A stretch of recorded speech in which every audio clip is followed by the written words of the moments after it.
Getting the YouTube rolling. Rolling. Okay. All right. Did you guys like yesterday's call? Getting the YouTube rolling. I liked yesterday's call. It was a good call. It was my favorite call of the week so far, to be honest. One of the best. But Why is that? Christina caught it. Eric didn't. I didn't get it. I said it was my favorite call of the week. One of the best. How many calls have we had this week? If you got to spell it out. Yep. It's not funny when you have to explain it. Actually, I think it makes it more funny for some people because then you're like, well, you had to explain it to Eric. It's okay. And he is military intelligence, people. This I is should tell you something. terrifying.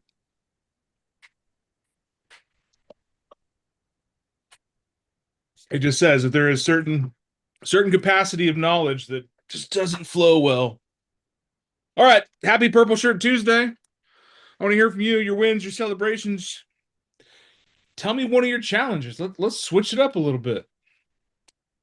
I had the challenge of dealing with my clients. I think you know about my short sale, right, Dan? I do. Do you? I do. Okay. I'm going to assume that you do. Anyway, I was going through a short sale. We finally got approval from the bank. We started our inspections yesterday, but last week, speaking to my clients, it sounded like they were looking for any possible way to just get uh, I had to explain, contingencies and the inspection period and all that fun stuff. Well, yesterday, 6.5 hour home inspection. They're like, the only thing that we see that we have a problem with is the septic because it's cracked. And other than that, like, we're good to proceed. And they said that there was just something about you. We weren't sure if we were going to like you or not. We weren't sure about you. There was just something about you. And the husband comes up, he's all, yeah, you're blunt and honest and you don't give a flying F. Who cares? It's like, well, true. But at the same time, I'm not going to like tell you some BS. Right after that happened, somebody called me from my open house that refused to sign in and asked me to list their house. So I'm meeting with them today for. Those are the best. Those are the best. Those are the ones that come out of nowhere, but show your value. Good job, Eric. It was just navigating these because I wasn't sure how to handle it, and I was talked to Chad, I've talked to Sheila, um, a couple other people on my team. I was like, look, I don't know how to like handle this one because it sounds like they just want to back out for no reason, and they're gonna pull apart every little finding from the home inspection. And to my surprise, they didn't do that. They asked all the questions to the home inspector. The home inspector gave all the answers. Same thing with, pest and septic. And it actually went really well. What do you call it, Dan, when you predetermine the outcome before it even happens? You predetermine the outcome before it happens. Uh, You presumed. Yeah, I presumed. I was thinking the worst. Pessimist. And that's okay. I could tell you a dozen times in my career I've thought of the worst. Hope for the best, though. Prepare for the worst, hope for the best. But good job, Eric. Good job staying in it. All right, Holly, you came off mute half a second. So I had a really good lead come into the open house on Sunday, and she was with her husband and her mother, and she was not working with an agent. They weren't closed off to new builds, so I went and I told them I would get them registered under me for all the new build communities, which I did yesterday morning. And then I went to follow up with her and let her know. I got no response. She's completely ghosting me. And then I sent a really good email out last night that my AI and I made. And she unsubscribed. Okay. So I'm confused and not quite sure. I was feeling like it was going to be such a positive, and then now it's like turning into kind of a negative. Okay. Holly, is that the military couple or he DHS, possible military? I think they're shorter Hispanic couple. Yeah. Mom lives in Texas. Yeah, that's them. Hmm. Holly, Yeah. are you tied to the outcome there? What do you mean? Oh, Yeah, a little tied to the outcome. She's like, oh, it's going bad already. People don't like super long emails. Written word is not trusted anymore. Yeah, it was pretty long, but I had also shot her a text message and tried to call her, and I had, prepped her. I I think I need to get better at I don't know. also, Holly, if you sent it from your CRM, they always look a little spammy. Maybe send it from a personal email. Yeah. That's a really good idea. I'll try that. That'll be my next step this morning then. Plus, your personal email, there's no unsubscribe button. Just saying. Also very true. That's the thing, guys, is how many sales emails do you get a day? It's 87. it's lot. lazy follow-up. Even Lazy more. follow-up. So take it a step further. And when you're talking to people, say how, and you're in the middle of interaction with them, text them from your CRM right then and there. Hey, I'm gonna send you a text message right now. It may say opt out. It is me. I'm a real person. Or even in the text message, I'll say that, hey, this is Big Dan. We just met at the open house. This is my work number. I'm a real human being. I will respond. Dan, I've got one of my automations set up. It works great. After the open house, it sends them a text thanking them, everything. It puts my VCF card in it, and then it waits about 30 seconds, and then it sends another text and says, or do you prefer text? Or would you like a call? And then it sends another text, would you prefer text? So it kind of hides the unsubscribe button. Yeah, I see. That looks good. So Yeah, that's good advice too. I think I mean, she took my card and I don't know. It seemed so promising, but I do think, like, looking back, because I tend to overanalyze sometimes, I do think that I need to improve on being more direct to the point and getting a little bit more like set in stone with some of these while I have them in front of me.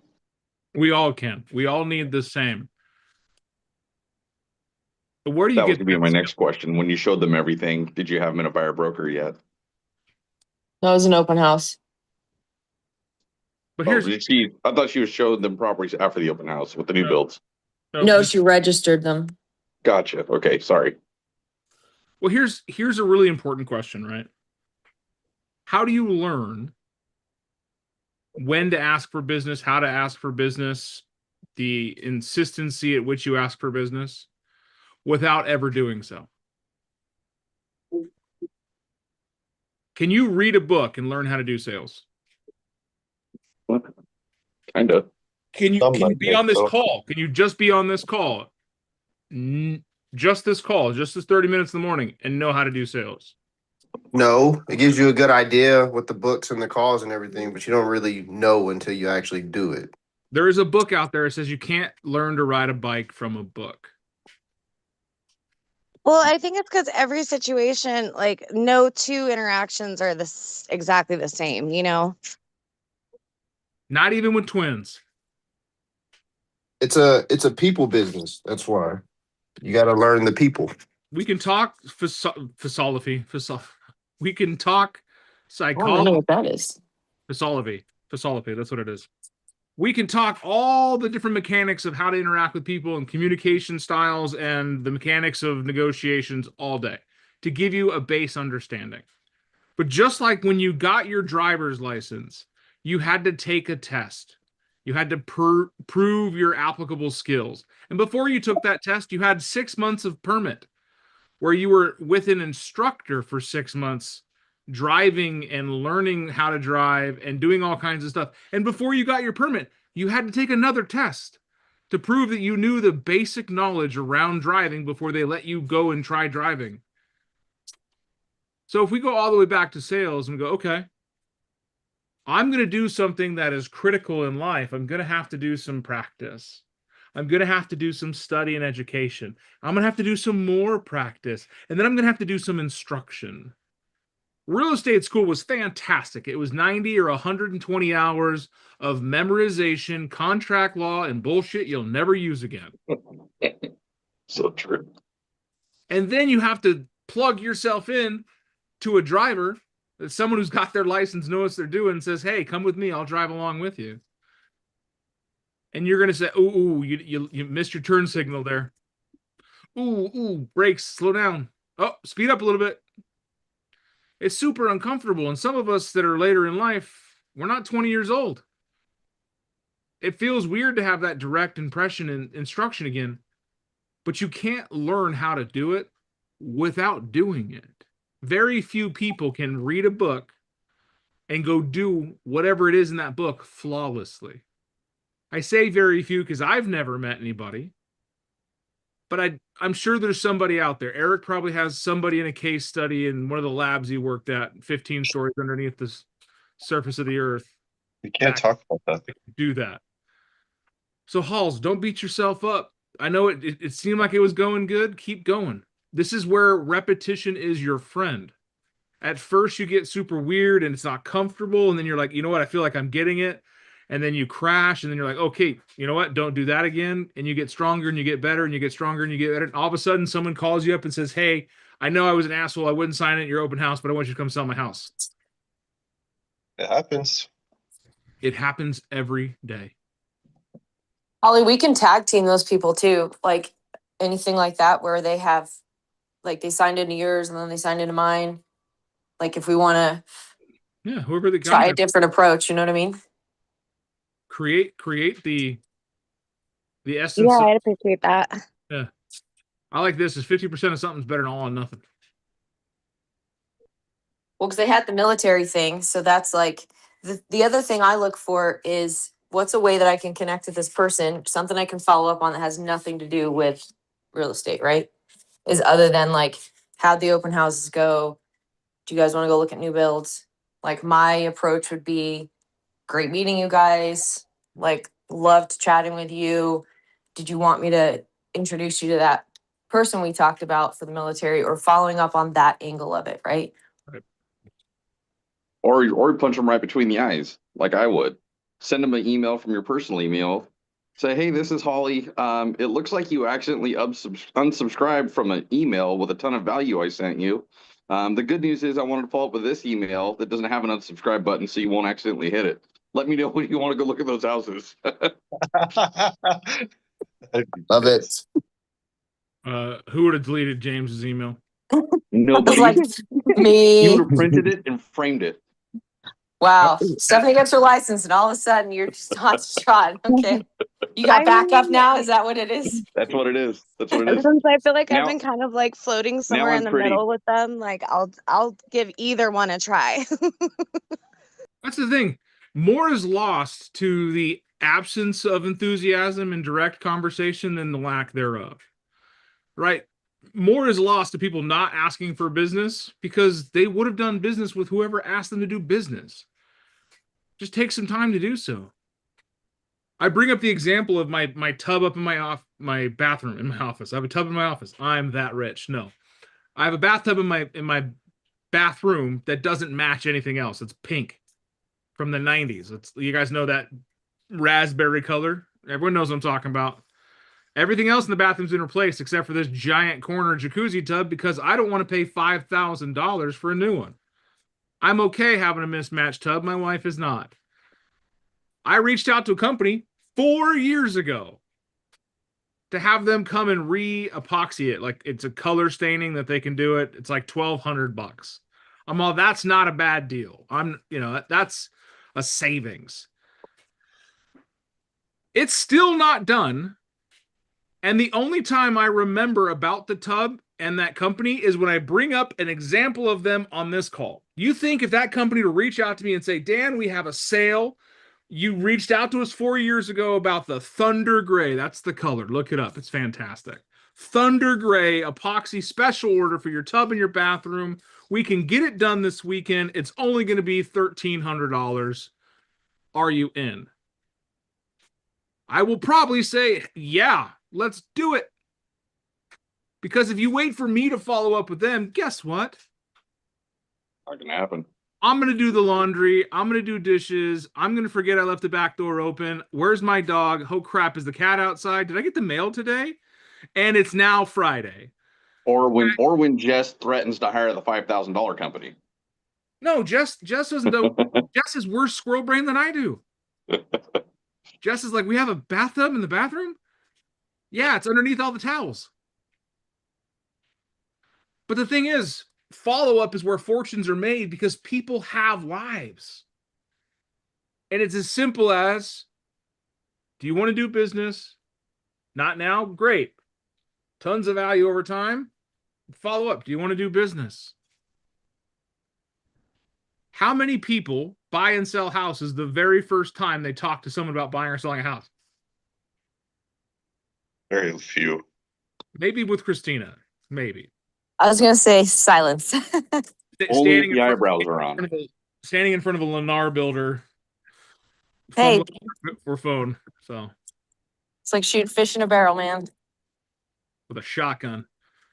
Speaking of shotgun, happy birthday, Jason Thompson. Happy birthday! Thank you.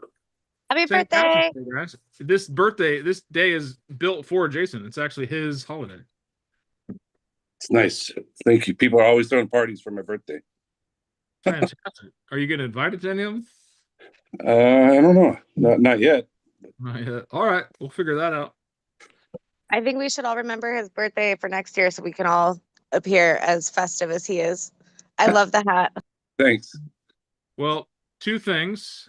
His birthday was on a Tuesday this year, and Purple Shirt Tuesday overrides anything else. Sorry. I thought about wearing green today because it was St. Patrick's Day, but tradition builds over. All right. What else you guys want to talk about? I think there's a great start conversation around follow-up and creating those relationship conversations. Don't lead with just real estate. Check in with them, ask for their business, be a little bit more forward, be a little bit more annoying.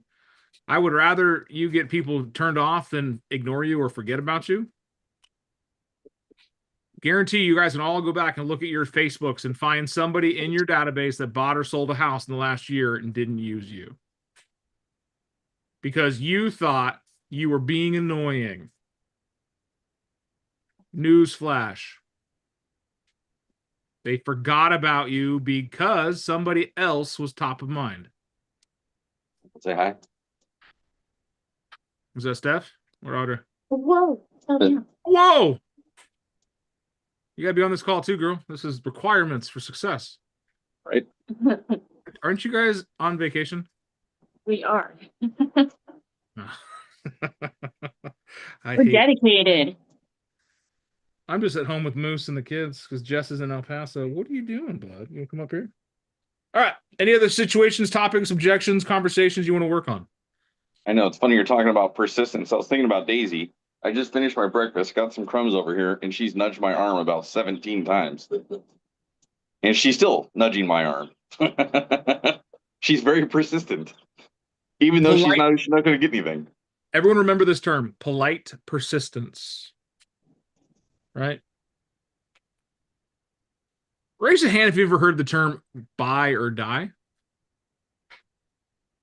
One person. Me. Two. Explain what buy or die means. You just pound them until they either buy or die. Yeah. When do you stop following up with somebody? When they die. Never. When they die. Wrong. When they buy them. Somebody's going to inherit that property. Or inherit their phone number. Right? But it's really a silly thing to say, but so many of us give up way too early. The average salesperson stops following up after the third attempt. Raise your hand in your head if you're that person. You all are. Don't lie to yourself.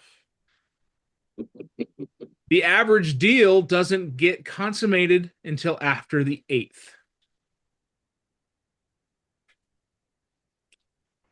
Or more. You know what? I'm not a mathematician, but I can tell you that if you give up after 3 and the average is beyond 8,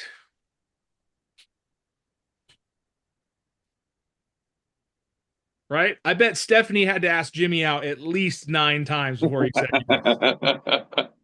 Oh, there's a story there.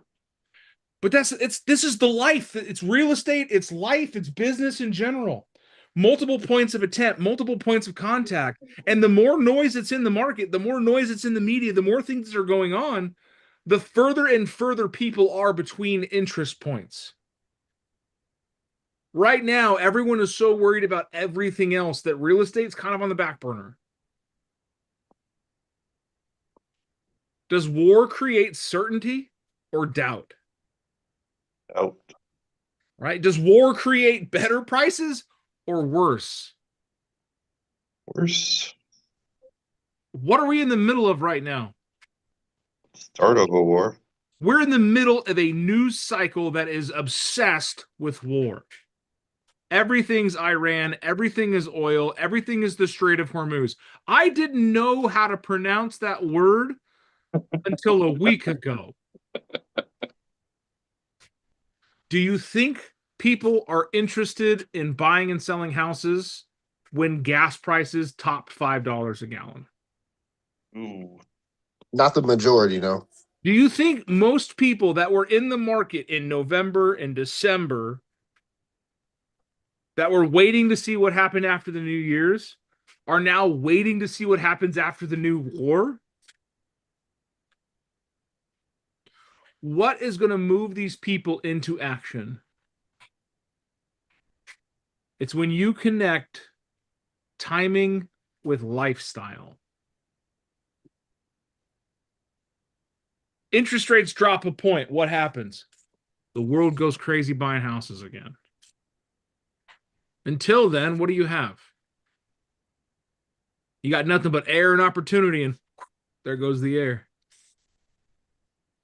Yes. Yes, Queen. So we tell people, hey, right now is a great opportunity. I just had a house reduced to $479,900 that should have sold for $560,000.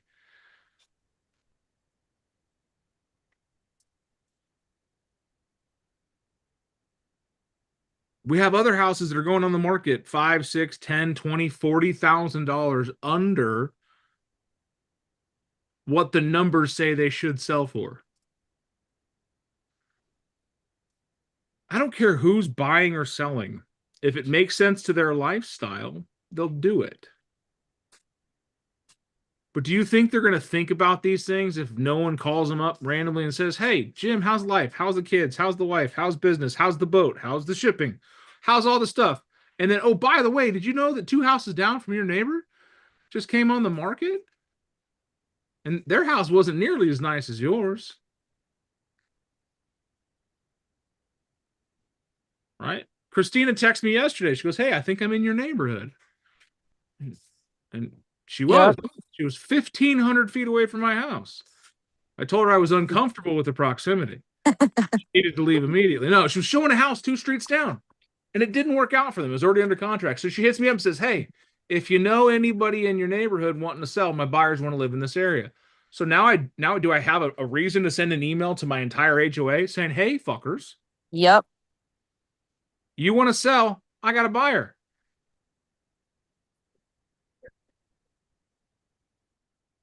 Maybe someone down the street from me who had no desire to sell whatsoever 2 weeks ago, all of a sudden saw the sign down the street going, oh, the Johnsons put their house up for sale.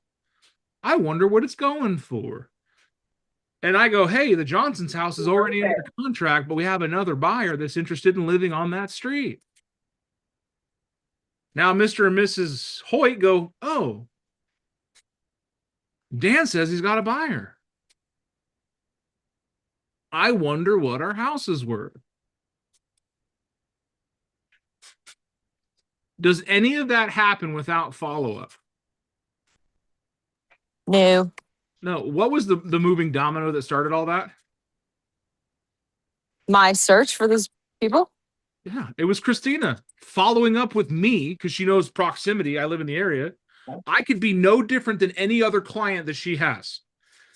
Hey, I'm in your neighborhood right now. My clients love this house. Unfortunately, it's already under contract. Who do you know that's looking to sell a house? Could she send that text message to anybody and any neighbor at any time? Could you? Right? When you sell someone a house, do you know their address? Usually, because you've put it on the contract 100 times. So you should have them in your phone, and you should know when you're around the neighborhoods of people you've helped buy and sell houses for, especially if you've got buyers that are looking to buy in that same area. You hit up your friends, even if you haven't talked a couple years, and say, hey, I'm in your neighborhood, friend. How you been? Out showing houses down the street. And then blah, blah, blah. Oh, this house went under contract. Who do you know that wants to sell? They want to live in that neighborhood. It's awesome. And maybe one day the person that you texted and asked that question will say, we do. This all goes down a very long rabbit hole to express the importance of following up, asking questions well after you think you should. Dan, you know the first domino on that though? Those were the parents of one of my referral partners in Alaska. There you go. Following up with someone from a friend of yours. Here's a wild one, right? I got an Airbnb over there in the north side. I'm over there yesterday working on the pool. The guests tell me, hey, the sucker's not sucking. I was like, great, I'll come over. I know how to beat up on suckers and I see if I can fix it. I couldn't. I absolutely did not know what I was doing. It still is not working, but I called the pool guy. And we're sitting there talking, and the guy goes, oh, well, what do you do? I was like, well, I fix things at Airbnbs. I don't let people know I own the house. I just tell them I'm here. I'm maintenance. I'm facilities. I was the realtor that helped them buy this place, so I just come over and help when that. They don't need to know that I'm also the client, right? Me as a realtor and me as a client are two separate people. And they're like, oh, well, my sister, or sorry, my niece is a realtor. Jill Jones? I was like, I know Jill Jones. She works at Lennar. I was like, I got to deal with her right now. I get a text from Jill Jones later that night. Jill Jones says, hey, friend, I heard you met my family. Absolutely. So now my name is circling around the community. Jill Jones is a Lennar rep. Can Jill Jones sell houses to normal consumers on resale properties? No. No.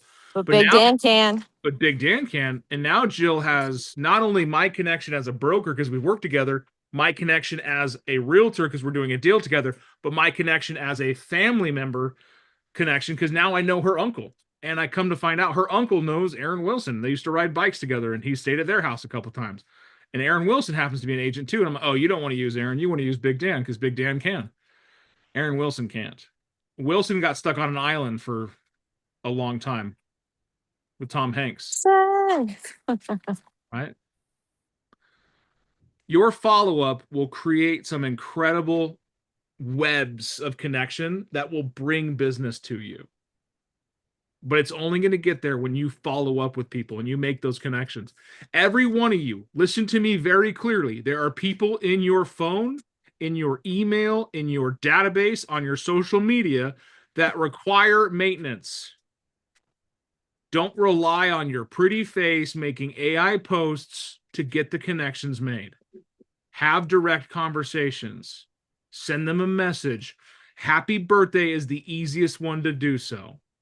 Happy birthday. Hope you have a fantastic day. Jason comes on this call 3 times a year. New Year's Eve, Christmas Eve, and his birthday. Just because he wants me to say happy birthday. Make people feel important, okay?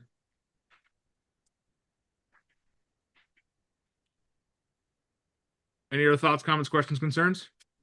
Tip of the day, open your Facebook, hit the search, type birthdays, and it'll give you a list of everybody's birthdays that you missed, everybody's birthdays that it is today. Jason, I sent you one. And everybody's birthdays it is the next 3 days. I don't like this guy anymore. He left our office. Go away. Look, birthdays. Look, it even has an icon. There are 9 people that have birthdays. Come on. 9 people. Oh, look at that. It's Jason. Is it his Right. birthday today? All these people, all these cool people. I can just, and even enjoy your birthday. Hey, BD. Oh, that's my favorite. Carol Ruth's birthday. That's our title lady, Mikey. Fuck yeah. I didn't even know today was her birthday. Guess what we're going to do? We're going to call I was her. gonna say, you guys better get over there. Right. Is he- That lady some flowers. But you see how easy it is to go, oh, happy birthday. And then if you don't know him, reach out, happy birthday, happy birthday, happy birthday. If you do know him, put him in your database so your system automatically sends him an email saying happy birthday. I've actually got a copy paste on my phone that I just copy paste. If you want to be extra, send him a video singing him happy birthday. I wonder if I can save that in my phone. You can. That's All right. like Thanks for being this a car- video you sent me 3 years ago. All right, go follow up with somebody. Go make some business happen. Remember, you create the fortunes by your follow-up. And if you don't want to do it, someone else will. It's pretty cut and dry, right? Somebody else will. Until then, from the Purple Shirt Capital of the World,